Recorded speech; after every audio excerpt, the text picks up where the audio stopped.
এইভাবে কুমড়ো শাক রান্না করলে এটা খেতে এতটা সুস্বাদু হয়, তোমরা রান্না করে যদি খেয়ে দেখো তাহলেই বুঝতে পারবে। নমস্কার বন্ধুরা, আমি সুচরিতা। আমার রান্নাঘরে তোমাদের সকলকে স্বাগত জানাই। আজকে আবারও চলে এসেছি তোমাদের কাছে একটা নতুন রেসিপি নিয়ে। আজকে আমি তোমাদের সঙ্গে কুমড়ো শাকের দুর্দান্ত একটা রেসিপি শেয়ার করে নেব। খুব সহজে কতগুলো সাধারণ উপকরণ দিয়ে এই রান্নাটা আমি করেছি, কিন্তু বিশ্বাস করো বন্ধুরা, এটা খেতে ভীষণ সুস্বাদু হয়েছিল। চলো তাহলে ভিডিওটা শুরু করি। এখানে দেখো, আমি এক আটি কুমড়ো শাক নিয়েছি। এই কুমড়ো শাক আর কুমড়োর ডাঁটা আলাদা করে কেটে ধুয়ে পরিষ্কার করে নিয়েছি। ডাঁটাগুলোর আঁশ ছাড়িয়ে নিয়েছি। এখানে দুটো মিডিয়াম সাইজের আলু লম্বা লম্বা করে কেটে ধুয়ে পরিষ্কার করে নিয়েছি। সেই সঙ্গে কতগুলো চেরা কাঁচা লঙ্কা নিয়েছি। লঙ্কার পরিমাণটা তোমরা তোমাদের পছন্দ মতো নেবে। কতগুলো রসুনের কোয়া থেতো করে নিয়েছি।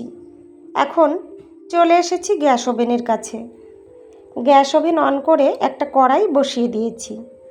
এই কড়াইতেই 2 চামচের মতো সর্ষের তেল দিয়ে দিলাম। তেলটা একটু নেড়ে চেড়ে কড়াইয়ের গায়ে খুব ভালোভাবে লাগিয়ে নেব। এই তেল গরম হয়ে গেছে। এখন এর মধ্যে আলুগুলো দিয়ে দেব।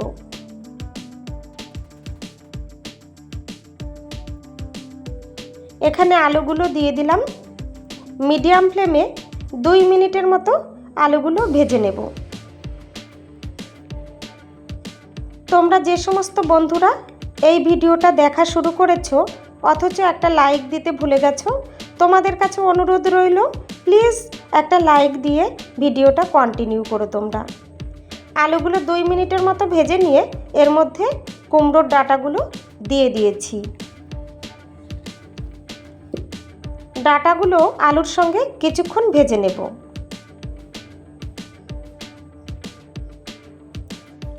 আলু আর ডাঁটা একসঙ্গে কিছুক্ষণ ভেজে নেওয়ার পর এর মধ্যেই কুমড়ো শাকগুলো দিয়ে দেব।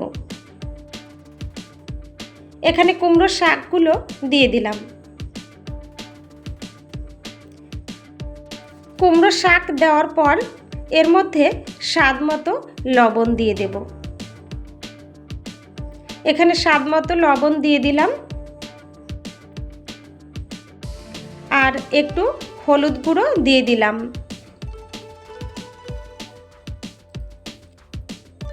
এখন নেড়ে চেড়ে লবণ আর হলুদ গুঁড়ো সব কিছুর সঙ্গে ভালোভাবে মিশিয়ে নেব।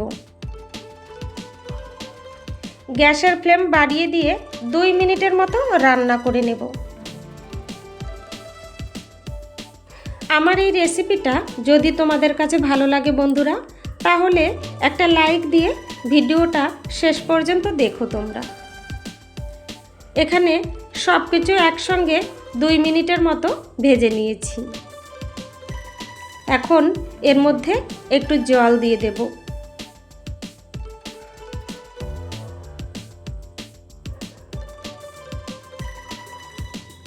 এখানে দেখো, একটু জল দিয়ে দিলাম।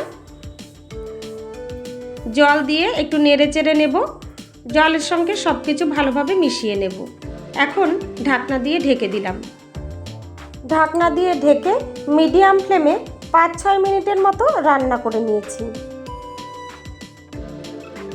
5-6 মিনিট পর ঢাকনা তুলে দিলাম। একটু নেড়ে চেড়ে নেব। তোমাদের একটু দেখিয়ে দিচ্ছি, দেখো এখানে আলুগুলো সেদ্ধ হয়ে গেছে আর কুমড়োর ডাঁটাগুলোও সেদ্ধ হয়ে গেছে। এখন এগুলো একটা থালায় নামিয়ে নেব।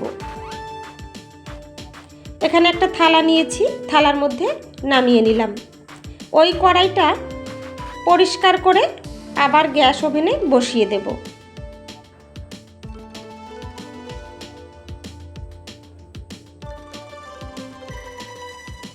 ওই কড়াইটা পরিষ্কার করে আবার গ্যাস ওভেনে বসিয়ে দিয়েছি। এখন এই কড়াইতেই 2 চামচের মতো সর্ষের তেল দিয়েছি। তেলটা একটু নেড়ে চেড়ে নিলাম। এখানে এই সর্ষের তেল খুব ভালোভাবে গরম করে নেব। তেলটা গরম হয়ে গেছে। এর মধ্যেই থেতো করা রসুনের কোয়াগুলো দিয়ে দিলাম। এই রসুনের কোয়াগুলো হালকা রং ধরা পর্যন্ত ভেজে নেব। আর দিয়ে দিলাম কতগুলো চেরা কাঁচা লঙ্কা।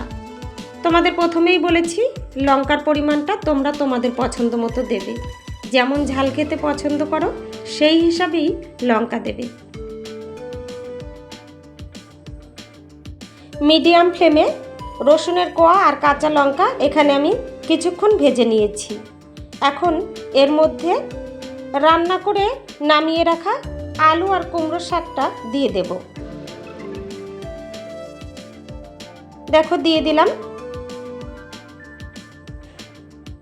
একটু নেড়ে চেড়ে নেব। নেড়ে চেড়ে সব কিছু একসঙ্গে মিশিয়ে নেব।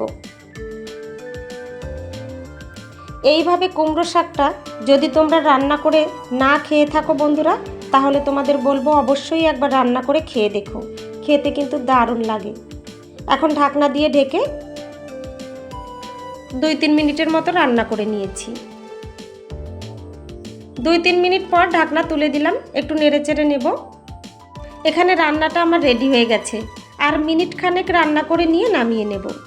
তোমরা যে সমস্ত নতুন বন্ধুরা আমার এই ভিডিওটা দেখছো অথচ আমার চ্যানেলটা সাবস্ক্রাইব করোনি, তোমাদের কাছে অনুরোধ রইল আমার এই রেসিপিটা যদি তোমাদের কাছে ভালো লাগে তাহলে আমার চ্যানেলটা সাবস্ক্রাইব করে পাশে থাকা বেল বাটনটা প্রেস করে রেখো। এতে করে আমার রান্না করা রেসিপিগুলোর নোটিফিকেশন সবার আগে তোমাদের কাছে পৌঁছে যাবে। তোমরা তোমাদের সময় সুযোগ মতো দেখে নিতে পারবে। কুমড়ো শাক রান্নাটা আমার একদম রেডি হয়ে গেছে। এটা আমি একটা সার্ভিং প্লেটে নামিয়ে নিয়েছি। দেখতে কতটা লোভনীয় হয়েছে দেখো। খেতেও কিন্তু দারুণ লেগেছিল। গরম গরম ভাতের সঙ্গে এই রেসিপিটা থাকলে এক থালা ভাত নিমিষে খেয়ে নেওয়া যাবে। অনেক ধন্যবাদ বন্ধুরা আমার এই ভিডিওটা শেষ পর্যন্ত দেখার জন্য আর আমার পাশে থাকার জন্য। আজকের মতো এখানেই শেষ করছি। আবার চলে আসবো তোমাদের কাছে অন্য আর একটা নতুন রেসিপি নিয়ে।